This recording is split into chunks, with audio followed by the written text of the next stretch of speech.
Este era el dato que os decía de esta profesional de Howard y otros autores. Observan patrones de desarrollo de lenguajes similares en niños bilingües y monolingües. ¿Y qué influye?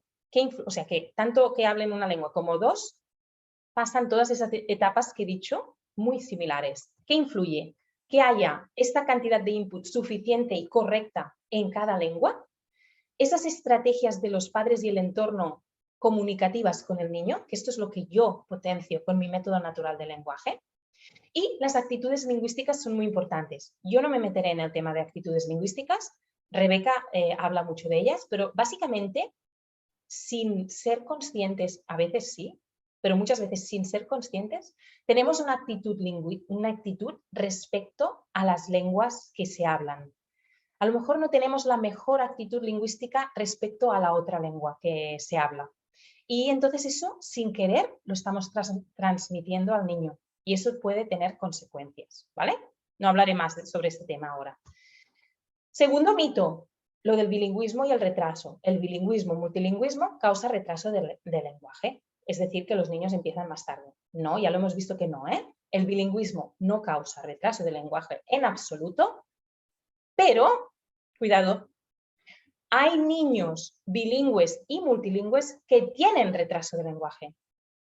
Pero igual que lo tienen los niños monolingües, y el porcentaje es muy similar otra vez. Los niños monolingües tienen retraso de lenguaje, igual que hay niños bilingües que tienen retraso de lenguaje. Sí. Y esos niños bilingües que tienen retraso de lenguaje, no se puede saber, porque no se puede probar, pero lo más seguro es que si hubieran sido monolingües, también hubieran tenido retraso de lenguaje, porque a lo mejor lo que les cuesta son temas de discriminación auditiva, consciencia fonológica, etcétera, un montón de cosas que los niños, unas habilidades que los niños tienen para aprender a hablar. Entonces, si ese niño va flojito en esas áreas que son buenas para el desarrollo del lenguaje, sea monolingüe o bilingüe, va a tener dificultades.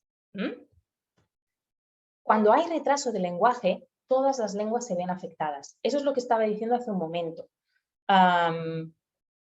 ¿Qué quiero decir con esto? Si tú ves que tu hijo habla súper bien el inglés y en cambio en español no está hablando, eso es más por input lingüístico. Es que algo pasa con el español que no tiene suficiente input. Algo pasa, ¿vale? O algo, pueden ser otras cosas. Ahora, si tú estás viendo que tu hijo tiene dificultades en las dos lenguas, y eso me pasa con mis familias, ¿no? Las familias que me llegan a mí bilingües, evalúo, además yo puedo evaluar todas las lenguas que el niño habla. Porque muchas veces lo que pasa con logopedas es que solo pueden evaluar una lengua y se pierden toda la información. Así que cuidado al consultar con logopedas que solo hablen una lengua para vuestros hijos bilingües. No puede ser.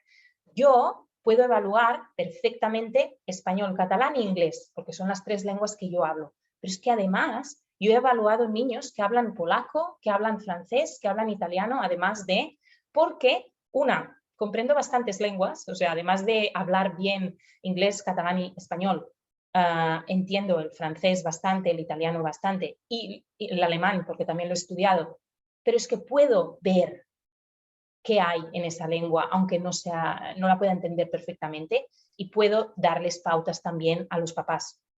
Cuando tengo dos papás que los dos entienden el español, pues perfecto, hacemos la sesión en español, la de videollamada y tal. Cuando hay uno de los dos que no entienden español y sí que hablan inglés, la videollamada la hago en inglés para transmitir a ese otro papá, mamá, que no habla el español, todo lo que necesita saber, ¿vale? Así que eso es una ventaja también de una logopeda multilingüe.